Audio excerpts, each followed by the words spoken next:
Antes que nada, pues muchísimas gracias a todos por estar aquí. Y bueno, pues yo ahorita voy a darle la bienvenida a nuestra primera panelista, que de antemano le agradezco muchísimo que haya aceptado participar en esta sesión. La verdad es que para mí es una referente en inteligencia artificial y en ciencia de datos y me da muchísimo gusto presentar a la doctora Daniela Moctezuma. Ella recibió su doctorado en Tecnologías de la Información y Sistemas Informáticos por la Universidad Rey Juan Carlos en España. Ahorita actualmente es profesora investigadora en el Centro de Investigación en Ciencias de Información Geoespacial, el Centro Geo. Además es coordinadora académica de la sede de Aguascalientes del Centro Geo, pertenece al SNI con el nivel 1 y sus principales líneas de investigación son visión artificial, aprendizaje automático, clasificación de texto, percepción remota, visión y lenguaje, ciencia de datos y sistemas de videovigilancia inteligente. Ha dirigido y colaborado diversos proyectos tanto de ciencia básica como aplicados a las soluciones de algunas instituciones públicas y de gobierno. Y bueno, pues en esta plática va a hablar sobre imágenes satelitales, que es la clasificación automática, algunos ejemplos de trabajos que ha estado realizando que están relacionados con esta clasificación de satélite, así como su uso en indicadores y predictores en diferentes dominios. Y bueno, pues muchísimas gracias, Daniela, por aceptar nuestra invitación a participar. Y bueno, pues adelante. Muchas gracias, Ivette, por la invitación. Déjenme comparto la pantalla.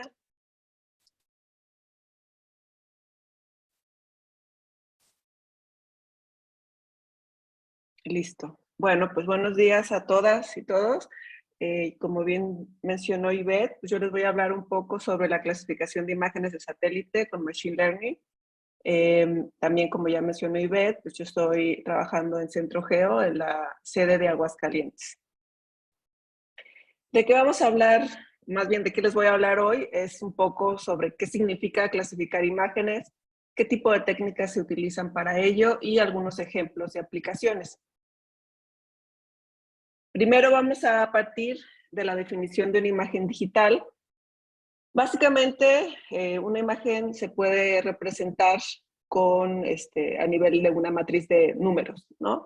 La dimensión de la matriz está relacionada con la cantidad de capas que tenemos de información en la imagen.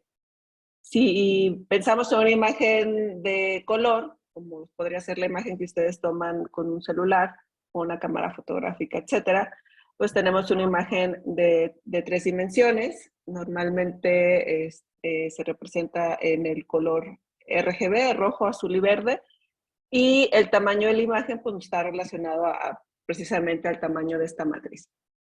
Entonces, este número que está representado en la imagen pues representa la intensidad de luz en ese canal, ¿no? Básicamente eso es una imagen digital. Cuando hablamos de imágenes, por ejemplo, imágenes de escala de grises, ya solamente tenemos una capa de información, no tenemos 3 como la del color. Si hablamos de imágenes multiespectrales, podemos tener 9, 12 bandas de color. Entonces, esta matriz, en vez de ser de 3 dimensiones, puede ser de 10 dimensiones, de 12 dimensiones, etcétera. Y eso no es más que la cantidad de información que tenemos representada en esa matriz. Entonces, aquí tenemos 2 imágenes donde vemos pues, lo que representa cada una de las componentes que les mencionaba. Tenemos las imágenes, en este caso son 4 bandas, ¿no? Por poner un ejemplo. Cada posición XY de la matriz, XYZ de la matriz, pues representa la información de un píxel en particular. Y muchas veces los valores de este píxel pueden ir de 0 a 255 o de 0 a 1, dependiendo de cómo tengamos representados los diversos valores. Pero esas son las 2 representaciones más tradicionales, ¿no? Entre 0 y 1 o entre 0 y 255. ¿Qué significan estos valores? Entre más cercano a 0, si estamos hablando, por ejemplo, de grises, o sobre todo de grises, el 0 representa el negro, ¿no? Y el 1 o el 255 representa el blanco. Y todo el movimiento a partir de ese rango de valores pues va haciendo diferentes tonalidades de grises. Lo mismo puede representar en el color, o sea, diferentes tonalidades del rojo, del verde y del azul, pues nos dando lo que nosotros conocemos como color real, ¿no? Que es lo que percibimos los humanos. Y obviamente hay bandas, por ejemplo, en el caso de los sensores multiespectrales, hay bandas que tienen información que no son visibles para el ojo humano. Entonces, aquí entra un poco la diferencia entre las imágenes tradicionales, ¿no? Las imágenes que normalmente nosotros tomamos con el celular y las imágenes que son adquiridas por otro tipo de sensores, sobre todo estos sensores que están colocados en las plataformas satelitales, ¿no? Entonces, pueden capturar información, por ejemplo, del infrarrojo cercano, que ese tipo de información nosotros no la percibimos con nuestros ojos, pero que es importante para analizar ciertos tipos de problemas que se pueden observar desde la superficie de la Tierra. Entonces, cuando estamos hablando de imágenes multiespectrales, hablamos de imágenes donde alguna de estas dimensiones, ¿no?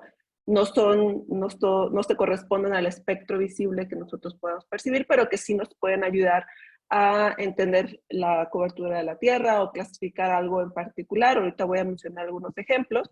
Eh, Otra de las principales características de las imágenes multiespectrales es que si ven abajo, tengo aquí una gráfica donde se puede representar en el eje de las en el eje de las X, perdón, el ancho de onda del espectro electromagnético. Entonces, una de las cosas que hace diferencia entre las multiespectrales y las hiperespectrales son, uno, la cantidad de información que tienen, ¿no? Las hiper tienen más cantidad de información porque básicamente su representación en el espectro electromagnético no hay saltos entre las longitudes de onda, sino que es continuo, por lo tanto captura más información. Y las multiespectrales es más discreto, ¿no? Aquí vemos, por ejemplo, estas líneas son las que representarían cada una de las capas de información en la imagen multiespectral. Por lo tanto, típicamente las imágenes multiespectrales tienen menos bandas que las hiperespectrales, ¿no? Básicamente por esa diferencia. Entonces, yo ahorita les voy a hablar de unos ejemplos de imágenes multiespectrales que son las que típicamente se adquieren en las plataformas satelitales. Este gráfico de acá, por ejemplo, muestra dentro de las principales diferencias de imágenes convencionales, que está aquí titulado como RGB, las imágenes multiespectrales y las hiperespectrales, ¿no? Que básicamente la diferencia es la cantidad de información que se maneja en cada una de ellas, y la imagen de RGB pues son esas imágenes que nosotros podemos percibir con nuestros ojos. Entonces, una vez que ya tenemos definido qué es una imagen, una matriz de números, ¿qué significa clasificarla? ¿No? ¿Qué significa clasificarla de forma automática? Pues primero tendríamos que utilizar algoritmos de aprendizaje automático o de machine learning.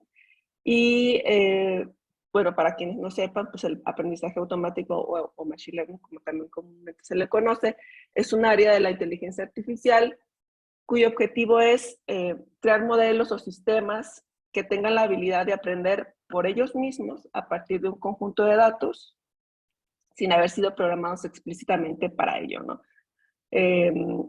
Esta es una de las definiciones que a mí particularmente me gusta porque tiene el componente de los datos, o sea, los algoritmos de machine learning aprenden a partir de los datos. Entonces, si nosotros les damos buenos datos, pues vamos a tener buen aprendizaje, ¿no? En teoría. Si nuestros datos son confusos, si nuestros datos se contradicen, pues va a ser cada vez más complicado que los algoritmos puedan clasificar correctamente nuevos datos. Y que no hayan sido programados explícitamente para ellos significa que los algoritmos de Machine Learning no es que estén programados para sacar cierta información y sacar una determinada conclusión, sino que a partir de los datos es su comportamiento, ¿no? El comportamiento de qué es lo que van aprendiendo, a qué información de la imagen le van a prestar más atención, cuál es más relevante, cuál no. Entonces, y eso varía de acuerdo al conjunto de datos de entrada, no siempre es lo mismo, ¿no? Por eso esto de que no son programados de forma explícita para hacer la tarea. Cuando hablamos también de aprendizaje automático, tenemos dos diferencias importantes, que es el aprendizaje supervisado y el aprendizaje no supervisado. Podemos catalogar el Machine Learning en estas dos grandes áreas y básicamente el aprendizaje supervisado es cuando en nuestro conjunto de datos tenemos una variable que nos indica el contenido o la categoría de la imagen. Esta última variable, que es la variable de la clase, básicamente lo conocemos como la variable de la clase o la categoría, nos indica qué es de la imagen lo que queremos clasificar. Por ejemplo, si yo tengo imágenes de satélite donde tengo pura vegetación, donde tengo agua, donde tengo bosque de tal tipo, donde tengo zona urbana y demás, pues a esa imagen le voy a asociar una variable que va a indicar su contenido. Si a mí me interesa clasificar este tipo de contenidos que les acabo de mencionar, pues esta variable va a ser, esta imagen corresponde a mancha urbana, ¿no? A zona urbana, esta imagen corresponde a agua, esta imagen corresponde a vegetación, etcétera, ¿no? Lo mismo se aplica para cualquier otro tipo de dato. Si yo tengo textos, puedo decir este texto es, expresa alegría, este texto expresa enojo, etc. Pues cualquier tipo de dato yo lo puedo asociar a una categoría o una clase, ¿no? Entonces los algoritmos de aprendizaje supervisado requieren para su funcionamiento que tengamos esta categoría asociada o este valor que es la clase a clasificar, valga la redundancia, de este conjunto de datos. El algoritmo de aprendizaje supervisado lo que hace es un proceso iterativo que va aproximándose a la salida esperada. Esta clase es la salida esperada, por lo tanto, el funcionamiento del algoritmo está siempre comparándose con la salida esperada. Por ejemplo, supongamos otra vez, el algoritmo predice que este contenido es agua y nosotros sabemos que la clase real es vegetación, entonces es un error. El algoritmo tiene que volver a iterar hasta que se aproxime lo mejor posible a esta salida esperada, es decir, que el error sea lo menor posible. Y básicamente para el funcionamiento de los algoritmos de aprendizaje computacional supervisado, pues requerimos esta etiqueta forzosamente, ¿no? Si no, no se puede realizar el aprendizaje. Por el contrario, los algoritmos de no supervisado no requieren esta etiqueta previa, sino que por el mismo contenido de del conjunto de datos, en este caso de las imágenes, realiza asociaciones por su similitud, es decir, si tenemos imágenes de agua, tenemos imágenes de vegetación, por la misma similitud de los valores de color y de otro tipo de capas de información, se van agrupando, ¿no? Se van agrupando de acuerdo a qué tanto se parecen. Aquí puede haber ciertos problemas, si por ejemplo el agua tiene cierta tonalidad que a lo mejor se puede confundir con vegetación y demás, pues puede llegar a haber mayor confusión. Sin embargo, los algoritmos también de aprendizaje no supervisado se pueden ir configurando para que el error también sea lo menos posible. Una desventaja de los algoritmos no supervisados es que cuando se agrupan los conjuntos de datos no hay una etiqueta asociada, o sea, te puede decir, este es el grupo 1, este es el grupo 2, el grupo 3, etcétera, dependiendo de la cantidad de grupos que tú especificaste que debería generar el algoritmo. Y tendríamos que analizar qué imágenes están en el grupo 1 para entender que ahí agrupó a la vegetación. Vamos al grupo 2 y vemos qué tipo de imágenes, entonces ahí agrupó a los que tienen agua, etcétera, ¿no? Esa sería un poco la desventaja porque requiere un análisis posterior a los resultados para entenderlos un poco más, cosa que no pasa con el aprendizaje supervisado. Y una desventaja del supervisado respecto al no supervisado es que muchas veces tener esta información de dato, clase, es muy tediosa o requiere mucho tiempo humano para poder hacer esta generación de base de datos, cosa que no es necesaria en el aprendizaje no supervisado. Entonces, cada uno de los dos tiene sus pros y sus contras. También muchas veces estos algoritmos utilizan tipos de datos que vienen de cierta forma que tienen que ser procesados, ¿no? Por ejemplo, a veces no solamente hay que colocarles las imágenes y ya, sino que a lo mejor hacerles un cierto preprocesamiento, lo mismo con los videos, con señales de audio, textos, etc. Entonces tenemos actualmente dos enfoques para hacer la clasificación específicamente de imágenes. Estamos ejemplificando en imágenes de satélite. Podemos usar un enfoque un poco más tradicional de Machine Learning, donde tenemos una imagen de entrada, tenemos la extracción de características, ¿no? Que es básicamente este proceso es pasar de una matriz de valores de n dimensiones a un vector de valores, ¿no? Ese vector de valores va a representar a esa imagen en otro espacio, ¿no? Este vector de valores pueden ser cosas tan simples como qué tanto rojo tiene, qué tanto verde tiene, etcétera, ¿no? Cuál es la media de tu canal del infrarrojo cercano, etcétera, ¿no? Hay un montón de técnicas para extraer características o describir el contenido de las imágenes en función de valores numéricos. Posteriormente a eso tenemos el enfoque de clasificación, que podemos usar cualquier tipo de algoritmo de Machine Learning clásicos, como por ejemplo las máquinas de soporte vectorial, los árboles de decisión, random forest, etcétera, o una red neuronal tradicional, etcétera, ¿no? Y al final, pues, la salida del algoritmo pues, nos especifica la categoría. En este caso, si queremos diferenciar una imagen de carro y no carro, pues esa sería su clasificación binaria, porque solamente tenemos 2 categorías. También podemos clasificar n categorías, y eso ya sería un problema multiclase, porque a la entrada le podría corresponder no solamente 1 o 0, ¿no? Sino si es carro, si es una bicicleta, si es un triciclo, etc. Y abajo tenemos el enfoque ya de Deep Learning, por ejemplo, con las redes neuronales convolucionales. La misma red hace la parte de extracción de características y clasificación. La parte de extracción de características, pues las define una red convolucional como un conjunto de kernels de convolución en la imagen, entonces un poco de forma exhaustiva se van generando estas representaciones de la imagen y al final pues se clasifica, ¿no? Dentro de la misma red hay una capa de clasificación y lo mismo, ¿no? Da la misma salida que el ejemplo de Machine Learning, que te dice si es carro o no carro cuando estamos hablando de clasificación binaria. Entonces, en este caso, por ejemplo, el Deep Learning podríamos pensar que tener las imágenes tal cual y sin hacerles mayor preprocesamiento, le damos al algoritmo de Deep Learning estas imágenes de entrada, pues ya realiza todo el trabajo necesario para hacer la clasificación. En el caso de arriba, no es tan así, ¿no? A lo mejor hay que trabajar un poco más de forma cualitativa para ver qué descriptor me está ayudando más a diferenciar el contenido de la imagen en función si es un carro o no es un carro, etc.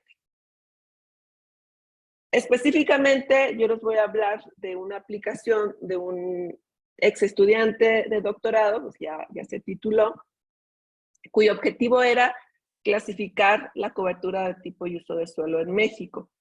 ¿Qué significa esto? Para cada región, para cada píxel en la imagen de México, pues hay diferentes clases de cobertura y uso de suelo, ¿no? No recuerdo exactamente el número, pero son más de 100 diferentes tipos de cobertura. Y esto lo genera el INEGI, ¿no? El INEGI tiene una serie de información donde te dan a nivel píxel la cobertura de cada uno de la región de México, ¿no? O sea, es una imagen súper grande. Y esto puede servir de insumo para otro tipo de investigaciones, ¿no? Si alguien quiere encontrar cómo han variado las coberturas de uso y tipo de suelo en México, si por culpa de un incendio hubo un cambio en cierta cobertura y demás. Eso sirve bastante de insumo para otras investigaciones, pero cómo se hace, o se hacía, creo que ahorita ya es un poco más automatizado, pero cuando este estudiante ingresó, me decía que el problema era que lo hacían de forma manual y tardaban 3, 4 años en generar la serie para publicarla, ¿no? En el sitio del INEGI. Entonces esto se volvía un poco pues más tardado, ¿no? Para tener la serie de información que me especifica la cobertura de tipo y uso de suelo en México, pues tenía que pasar 4 años, incluso a veces 5. Entonces no se actualizaba de forma tan periódica como se hubiese deseado. Sin embargo, este estudiante, pues les digo, quería hacerlo con Machine Learning, quería hacer un proceso automatizado que fuera, que generara información pues mucho más rápido que cada 5 años. Y obviamente con cierto error asociado, como siempre cuando hablamos de Machine Learning, pues siempre habrá un error asociado al problema, pero la cantidad de información que podría generar o con la que se podría manejar pues era mucho más grande. Entonces, típicamente esta cobertura, la clasificación de la cobertura y uso de suelo, más tradicionalmente, ahorita cada vez menos, pero más tradicionalmente lo que se hacía era utilizar índices espectrales. Cada una de las bandas de las imágenes multiespectrales definen un espacio en el espectro electromagnético, ¿no? Entonces, los índices espectrales no son más que combinaciones de bandas de la información, combinaciones sencillas, sumas, divisiones, y construyen una nueva imagen de índice a partir de la combinación de dos o más bandas.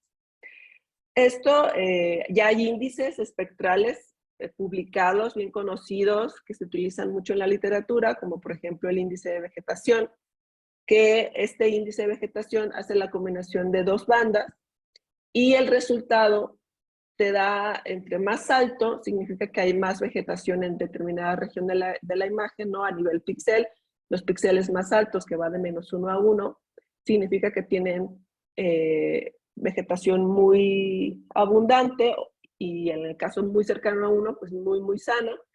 Y en el caso de -1, pues básicamente nos está diciendo que ahí no hay vegetación, ¿no? Y todas las variaciones entre ese rango pues indican la presencia, ausencia y también la calidad un poco de la vegetación de esa región. Y esto para vegetación hay un montón de otros índices que ven cuestiones del agua, cuestiones del asfalto, etcétera, ¿no? Incluso crear tu propio índice, pues también es una contribución a la literatura. Hay modelos computacionales que te crean determinada combinación de bandas espectrales para poder clasificar mejor y encontrar los índices óptimos, índices espectrales óptimos para determinado problema. Pero posteriormente a este enfoque clásico de los índices de vegetación, pues surgen la parte más de Machine Learning, que es extraer características, como puede ser basadas en convoluciones, en textura, etcétera, y lo más reciente, pues es la parte de Deep Learning. Ya expliqué el índice de vegetación, que es uno de los más conocidos, y básicamente es esto, ¿no? A valores, obviamente esta no es una imagen de satélite, pero nos sirve para ejemplificar el caso del índice de vegetación, donde valores altos, en este caso, en esta imagen, los valores altos se representan a nivel rojo y los valores bajos del índice están representados en color azul. Pues esto qué significa, si se dan cuenta la imagen original, pues tiene unas hojas más verdes, otras así como amarillas, tendiendo un poco a lo mejor a que se van a secar. Entonces, el resultado del índice de vegetación, pues es esto, ¿no? Las rojas son aquellas que corresponden a las hojas más verdes y todo lo demás, pues podrá presentar vegetación, pero no tan sana o no tan fuerte como las que están en rojo. Y toda la parte azul, pues claramente pues, no es vegetación, ¿no? Así de esa forma se interpreta el resultado de este índice de vegetación. Y lo mismo podría ser para cualquier otro índice que su combinación de bandas refleje la ausencia o la presencia de determinado materia, ¿no? en la imagen. Esta es una imagen ejemplo, es un poco de baja calidad, pero algo así se vería una imagen de satélite si la clasificamos, si le calculamos un índice de vegetación, clasificamos sus regiones y podríamos observar en qué áreas de ese espacio, digamos, hay más vegetación, en dónde hay menos vegetación, etc.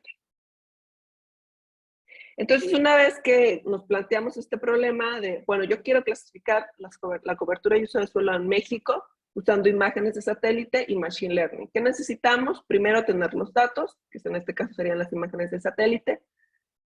Y como en todo proceso de aprendizaje automático supervisado, requerimos estos datos etiquetados, ¿no?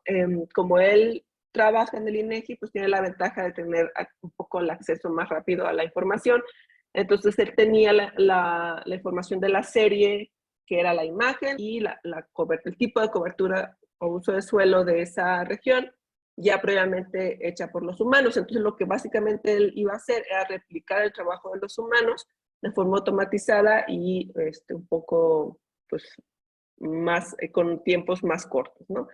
Se probaron técnicas de extracción de características, métodos de clasificación y obviamente también siempre que trabajamos con métodos de Machine Learning, pues necesitamos medir el rendimiento, ¿no? Porque si no damos una certeza asociada a ese proceso, pues no podemos asegurarnos que se usen de forma correcta estos procedimientos, ¿no? Estos modelos.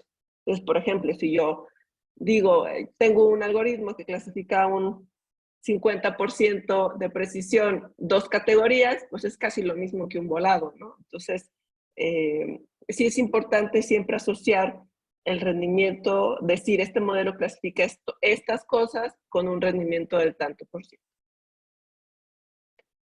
Entonces, como les mencionaba, se utilizó la serie 5, en este caso del INEGI, sobre la información de uso de suelo y vegetación, que originalmente contempla 178 clases diferentes. Entonces, es un problema, clasificar 178 clases, es un problema bastante complejo. Entonces, dentro de estos 178 clases, pues estaban si era agricultura, tierra estéril, área urbana, cuerpo de agua, bosques, diferentes tipos de bosques, etcétera. Al final no se trabajó con esta 178 porque se buscó tener trabajos que utilizaban esta misma serie y pues para comparar, ¿no? Que también se hacía el trabajo respecto a estos otros trabajos publicados. Entonces se simplificó de 178 a 12, si no mal recuerdo, que también ya tampoco son poquitas, ¿no? Pero obviamente es más fácil clasificar 12 que 178. Entonces, sobre las imágenes, se ejecutaron diversas técnicas clásicas de procesamiento digital de imágenes, como lo son extraer características de textura con la matriz de concurrencia y otros tipos de descriptores. Se generó muchísimas características, o sea, una cantidad bastante considerable de descriptores en las imágenes, y después se hizo una selección porque eran demasiadas y tendríamos que evaluar si trabajar con un subconjunto de ellas se obtenía el mismo rendimiento o mejor rendimiento que trabajar con todas, ¿no? Obviamente, en cuanto a poder de cómputo, trabajar con 1.000.000 de características, pues es más tardado que trabajar con 1.000, ¿no? Entonces también era importante esta parte de selección de características y pues se hizo un enfoque de clasificación supervisada. Entonces, para hablar rápidamente de qué tipo de características se calcularon en este trabajo, una de ellas es las características de textura, que se utiliza la matriz de concurrencias, que es la GLCM, por sus siglas en inglés, de Gray Level Concurrence Matrix, que básicamente lo que hace es encontrar ciertos patrones o combinaciones de concurrencia entre las imágenes. Hay 2 parámetros importantes para generar estos descriptores. Uno es la distancia que existe entre un píxel y otro que se están comparando, y la orientación. Por ejemplo, aquí, que dice GLCM 0, estamos buscando la ocurrencia de toda la combinación de valores digitales de la imagen en, digamos, de forma horizontal, ¿no? Que es en 0 grados. Entonces, por ejemplo, aquí, esta es la matriz de concurrencia, tenemos todos los valores digitales en filas y columnas, entonces buscamos en la imagen original la ocurrencia del nivel 1 con el nivel 1 en grado 0, que sería básicamente en forma horizontal. Entonces aquí vemos que tenemos 1 y 2, ¿no? Entonces se coloca un 2 aquí, y ahora lo mismo, 1 con 2, pues buscamos, ¿no? Aquí hay un 1 con 2, acá hay otro 1 con 2. ¿no? Entonces son 2 ocurrencias. Y así con todas las combinaciones de los diferentes niveles digitales de la imagen en esa orientación. Si nosotros cambiáramos la orientación, por ejemplo, abajo ya no es 0, sino 45, entonces buscamos a nivel diagonal la coocurrencia de los valores de los niveles digitales de la imagen. Lo mismo también puede aplicarse, en vez de que sea una distancia 1, yo puedo buscar no con el vecino siguiente, sino con el siguiente, ¿no? Brincamos un vecino y nos pasamos al siguiente, y ahí estamos buscando una vecindad de D mayor que 1, en este caso D igual a 2, ¿no? Y así podemos tener diferentes salidas de la matriz de concurrencia en función de esos parámetros que estamos cambiando.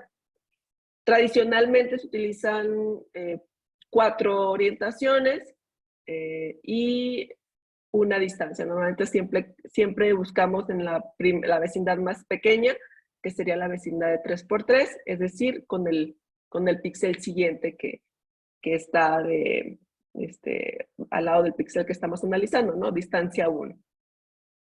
A partir de estos matrices de concurrencia se sacan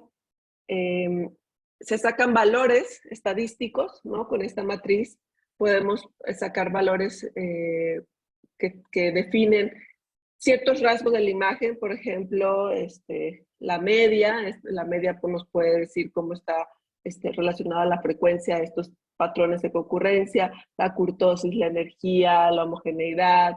Entonces, cada uno de estos descriptores que se extraen a partir de la matriz de concurrencias, pues nos dicen cierto rasgo de la imagen de entrada, ¿no? Entonces, este es un método bastante clásico para extraer características de textura a partir de una imagen.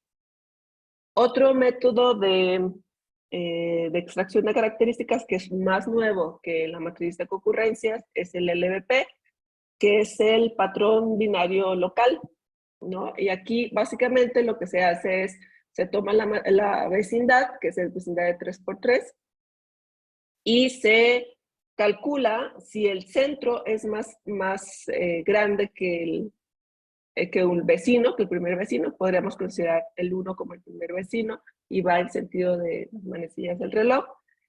Si es mayor, es un 1, si es menor, es un 0, ¿no? O al revés, dependiendo cómo determinamos este umbral. Y estas comparaciones nos van a dar un patrón binario. Ese patrón binario se puede usar tal cual, ¿no? Para representar la imagen, o podemos también convertirlo a decimal y utilizarlo como una característica más de la imagen. Y esto por toda la imagen, ¿no? Estos son vecindades de 3×3, pero se van recorriendo a lo largo de toda la imagen. Otros algoritmos o métodos para extracción de características son los filtros de Gabor. Estos filtros son un poco más complejos de ejecutar, porque típicamente se utilizan 40 filtros para describir una imagen. Eso es como lo típico, ¿no? Estos 40 filtros, más o menos aquí son estas imágenes, son chiquitos, bueno, nosotros los calculamos chiquitos, y se puede apreciar algún tipo de onda en determinada orientación. Estos 40 filtros representan 5 escalas y 8 orientaciones. Entonces podemos ver todas las variaciones, cómo va cambiando esta onda, ¿no? Desde vertical, horizontal, todo el movimiento. Y lo que hacen es calcular, pasar, ¿no? Por medio de un proceso de convolución sobre la imagen y resaltar ciertos rasgos asociados a este filtro. Por ejemplo, si consideramos que el filtro es de orientación 0, ¿no? Entonces todo lo que haga coincidencia con líneas verticales y demás, pues van a sobresalir en la imagen resultante, ¿no? Y a partir de esas imágenes filtradas, que a partir tenemos la imagen original, los filtros, y tenemos la imagen filtrada, que sería la imagen resultante de aplicar los filtros de Gabor, pues tenemos un montón de información que podemos sacar otra vez, incluso en la matriz de concurrencia, y sacar otros descriptores. Entonces esto es como puede ser bastante exhaustivo. Al final, nada más para que se den una idea de todas las combinaciones que se pudieron hacer en cuanto a si usar características basadas en la matriz de concurrencia, LBP, o solamente con el histograma de la imagen, etcétera, pues se construyeron más de 26,000 características, ¿no? Estamos hablando que 26,000 características describen el contenido de una imagen, ¿no? Entonces, si tenemos muchas imágenes, si tenemos 100 imágenes, si tenemos 1.000.000 de imágenes, pues la cantidad de información es 1.000.000 por 26,784 valores. Entonces, era una cantidad de información importante que requería cierta capacidad de cómputo, y antes de hacer los experimentos con todo eso, pues se decidió utilizar un algoritmo para la selección de características. En este caso se usó el BLS Relief, que es una modificación del Relief original, que tiene ciertas ventajas, sobre todo cuando tenemos un montón de características, ¿no? que describen a cada una de las observaciones de nuestra base de datos. A partir de estas, pues se extraen las características más relevantes hasta un rank, ¿no? De las primeras son las más relevantes y las de hasta abajo son las menos relevantes, de acuerdo al funcionamiento de este algoritmo. En este caso, no me voy a meter mucho en cómo funciona este algoritmo, sino más bien en el análisis del resultado que se obtuvo a partir de estos experimentos de poder seleccionar las características más relevantes de todas estas 26,000 y cacho. Tenemos en esta gráfica, por ejemplo, la distribución del 10% de las características más relevantes, es decir, a partir de estas 26,000 se extrajeron las 10 más relevantes, el top 10, según este algoritmo. ¿Y cómo se distribuyen esas top 10% de más relevantes? Pues aquí vemos que de ese 10%, la mayoría, al menos en las imágenes de Landsat, usamos dos tipos de imágenes de satélite, de Landsat y Sentinel. Básicamente la diferencia radica en la cantidad de capas de información y lo que representa un píxel en cada una de ellas. En el caso de Landsat era un píxel, describía el área de la Tierra de 30 por 30, una área bastante grande. Y en el caso de Sentinel, si no mal recuerdo, usamos imágenes de 10 por 10, la región más pequeña. Y eso se puede observar si vemos las imágenes, en las imágenes de Landsat se puede ver como más definida la cobertura de la Tierra, las imágenes Sentinel, Landsat al revés. La imagen Sentinel más definida, la imagen Landsat menos definida, sobre todo por la cantidad de suelo que representa cada píxel en la imagen. Entonces aquí en las imágenes de Landsat vemos que las WHO son características basadas en la forma, tuvieron mayor presencia en ese 10%, y las que menos presencia tuvieron fueron, curiosamente, las relacionadas con las descriptores de textura, como son la GLSM y el LBP. Gabor sí tuvo más presencia, no 13%, pero estas dos es algo como curioso, ¿no? Son las que menos representadas estaban en ese 10% de más relevancia. En el caso de Sentinel cambia un poco la cosa que tiene sentido porque, como les mencionaba, pues la cantidad de información de Sentinel es mayor, tenemos más bandas, y también pues el espacio que está definido a nivel píxel pues es más pequeño. Por lo tanto, aquí, a diferencia de Landsat, que tenemos el 13% en las estadísticas de los histogramas de la información de la imagen, en Sentinel pues esa característica baja bastante, y la matriz de concurrencias, el LBP, toman mayor importancia, ¿no? A diferencia de Landsat. Entonces, hay un comportamiento en ese 10% más importante, pues diferente, ya sea si estamos utilizando imágenes Sentinel o imágenes Landsat.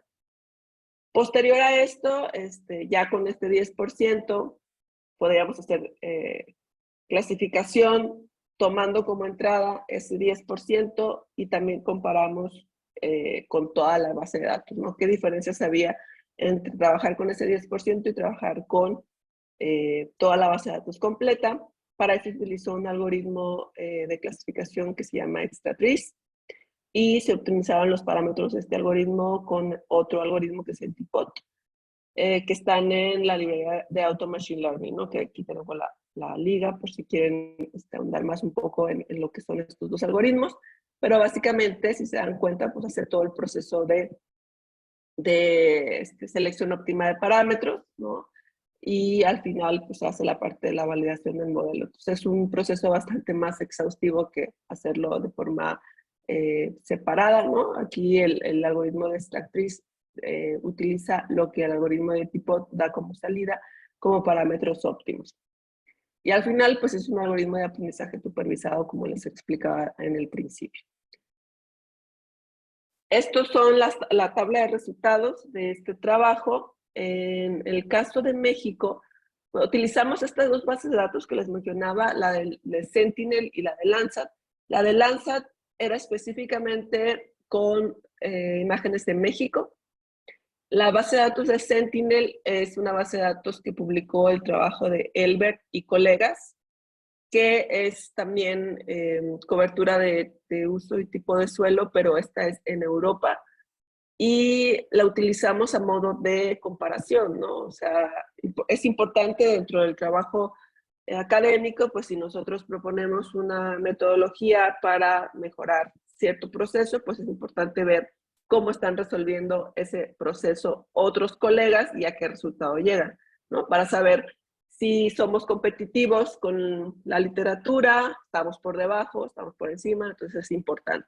Por eso usamos esta otra base de datos de Helber, que pues es el mismo problema, pero en otra región y otro sensor, ¿no? Entonces, en México solo pudimos compararnos con un trabajo titulado MapMex, que es, creo que lo publicaron unos colegas de la Conavio, que utilizaron el mismo conjunto de datos utilizando Landsat para la clasificación de cobertura y uso del suelo. Homogeneizamos para el mismo tipo de clases a clasificar, y pues ahí se obtuvo una mejora pues un poco superior, ¿no? De 71 a 77.1% de accuracy. En el caso de las imágenes de Sentinel, hubo más comparación porque Helber y colaboradores pues publicaron esta base de datos, entonces muchos colegas a nivel internacional pues utilizan esa base de datos para probar sus propios métodos y ver, ¿no?, en dónde se ubican sus resultados.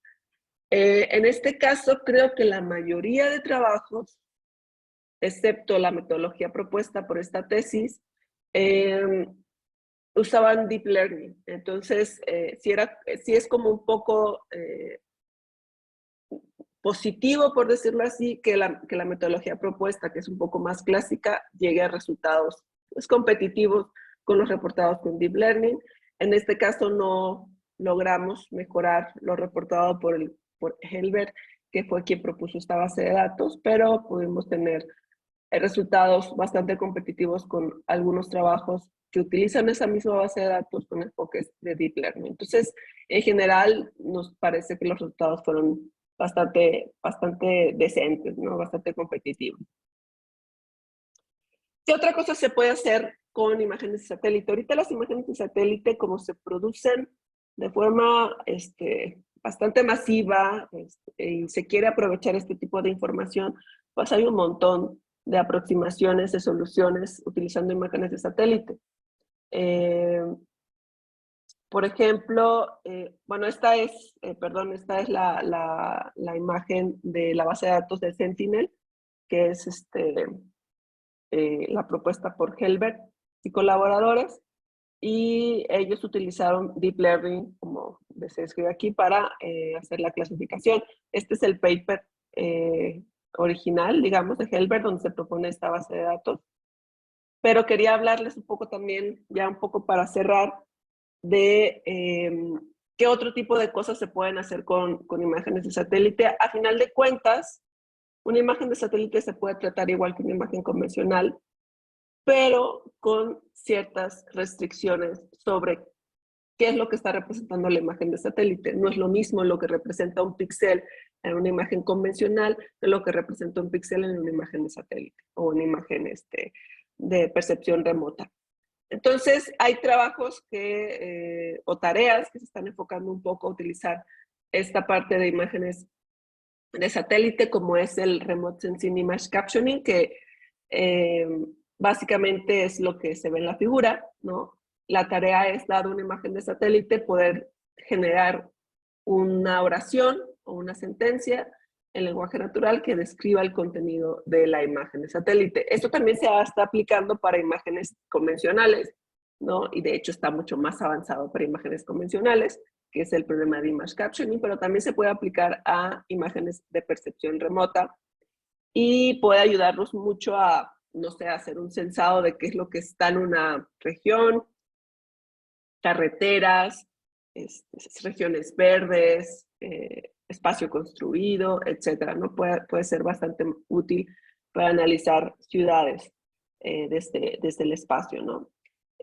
También otras cosas que se están haciendo bastante con imágenes de satélite, pues son calcular índices, pero no índices espectrales como los que mencionaba al principio, sino índices que representen algo. Por ejemplo, hace ya algunos años me comentaban de un trabajo que a partir del material de los techos de las casas se puede hacer una inferencia de índices de pobreza en las regiones, ¿no? A cierto tipo de material que estaba en los techos de las casas, pues indicaba más o menos pobreza, ¿no?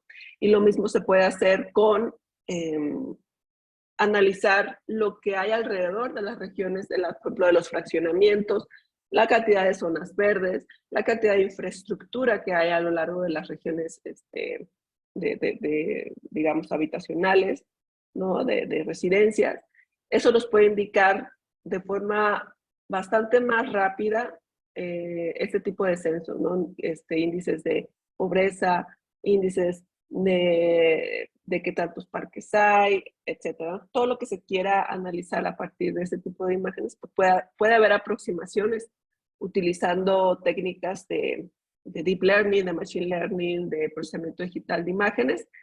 Y siempre lo importante a veces es, si estamos intentando automatizar un proceso que normalmente se hace por medio de encuestas o se hace por medio de censos y demás, que son como más manuales, pero obviamente son más representativos, tienen más calidad y cumplen ciertas normas que a lo mejor utilizar solo imágenes de satélite no podemos asegurar cumplirlas, pero sí podemos sacar el resultado que obtenemos con este proceso mucho más automatizado que con el proceso manual, por decirlo así, que es mucho más costoso, y podemos aproximarnos a estos resultados con menor costo asociado a ello, ¿no? Costo económico, costo humano, y pues puede utilizarse con periodos de tiempo mucho más cortos, y a lo mejor se pueden llegar a tomar decisiones con información más actualizada que esperarnos 10 años, ¿no? Que se actualice algo, o 5 años, etc.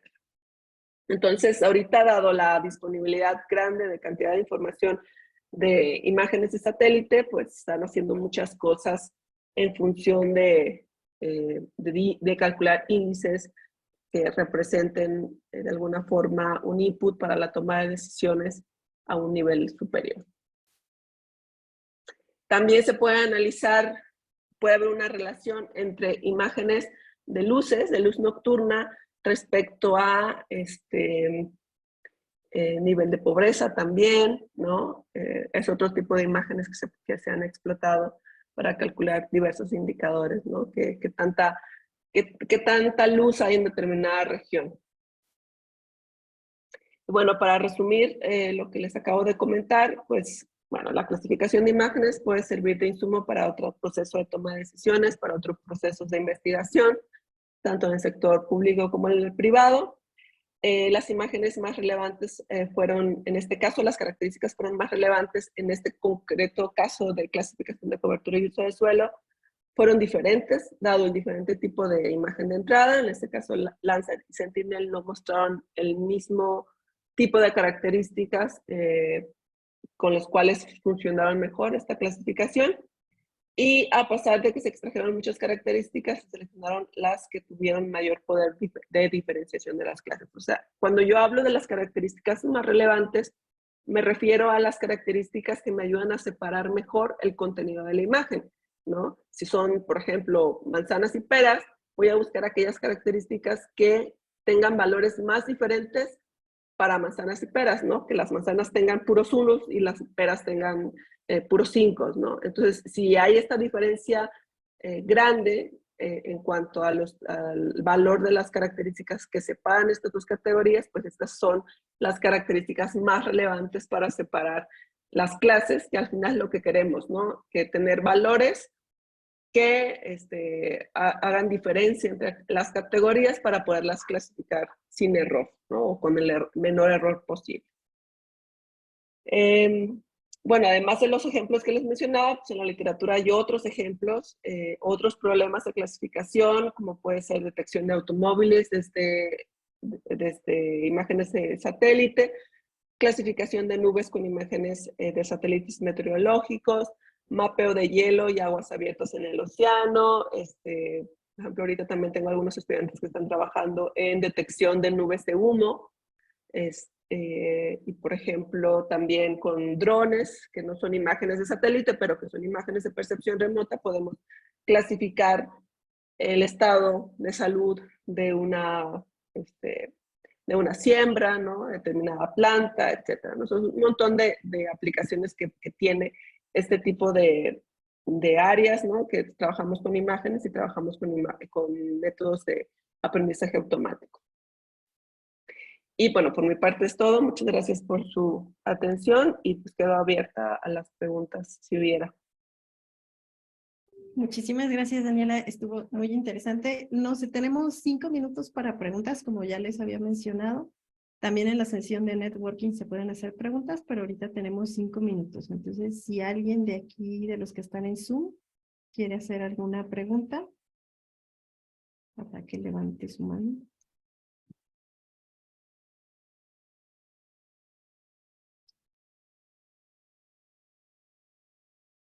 Adelante, Leti. Gracias. Muchas gracias, Daniela, por la charla. Yo tengo una duda, y es que tal vez lo comentaste, pero me desconecté un momento. Los sistemas de información satelital tienen resoluciones diferentes. Y a veces, por ejemplo, no son muy completos porque pues si hay nubosidad no se alcanzan a apreciar las imágenes. Y podría buscar, pues en otros sistemas, buscar complementar la información. Sin embargo, existe un gran reto en tratar de reconciliar estas diferentes resoluciones. ¿Ustedes han tenido que hacer eso? ¿Y cómo lo han hecho en tal caso? Sí, pensaba que tenía el micrófono silenciado. Sí, de hecho, ya hay plataformas que te dan las imágenes preprocesadas quitando las nubes, ¿no? En este caso, se partió de ese preprocesamiento, o sea, nosotros no trabajamos adicionalmente en quitar las nubes. Tú, cuando haces una búsqueda de imágenes de satélite, puedes determinar el grado de nubosidad que quieres, ¿no? Obviamente, a menor grado de nubosidad, el conjunto de imágenes que te genera puede ser muy pequeñito, y si no te importa tanto eso, pues el conjunto de imágenes que puedes trabajar, que te regresa, es mayor, ¿no? Sí es un problema porque muchas veces hay mucha nubosidad y no puedes llegar a no tener imágenes de ese recorrido, ¿no? Del satélite, entonces sí te pierdes ciertos cortes en el tiempo, a menos que trabajes específicamente en quitar las nubes de tus imágenes, ¿no? En nuestro caso partimos del preprocesamiento ya establecido por las plataformas y no trabajamos adicionalmente en el borrado o en eliminar las nubes de la imagen. Pero es un problema bastante complejo y pues real, ¿no? Actualmente. Gracias. Muchas gracias. No sé si alguien más tiene alguna pregunta. Creo que aquí en el chat hay otra. Se considera que la precisión haya variado en el Landsat contra Sentinel por la temporalidad de los satélites, ya que Landsat pasa cada 14 días, Sentinel cada 10, y aparte de la resolución que ambas tienen, donde Landsat tiene una resolución más baja que Sentinel. Sí, definitivamente. De hecho, en la gráfica de las imágenes de las características más relevantes se tiene esta diferencia, ¿no? De cuáles características son más relevantes en una y en otro. Pero ya yéndonos al resultado final, ustedes pueden observar que en Sentinel tenemos 90 y tantos, ¿no? Y en Landsat 71 y 77. Y claro, tiene que ver lo que menciona María Elena, ¿no? Tanto la resolución temporal, la resolución espacial, que difieren en ambos conjuntos de datos, y obviamente pues tiene que ver, ¿no? De hecho, incluso si solo viéramos así muy superficialmente una imagen Sentinel de estas que usamos en el experimento, ¿no? Una imagen Sentinel y una de Landsat, pues visualmente para nosotros se ve que hay más cosas en la Sentinel, ¿no? Por la resolución. Entonces definitivamente pues sí tiene que ver, estos valores están relacionados directamente con la calidad de los datos entrados. Perfecto. Muchísimas gracias, Daniela. Por acá había una mano levantada, pero ya la perdí. Pero bueno, yo creo que vamos en la sesión de networking, continuamos con las preguntas porque acá hay otra pregunta, pero para no irnos un poco tarde en la agenda, para pasar a la siguiente presentación y guardamos esta pregunta para la sesión de networking, que tiene que ver con las estancias, etcétera, que creo que es un tema que todas pueden tocar. Entonces, muchísimas gracias, Daniela, por tu presentación. Gracias, Ivette. Y bueno,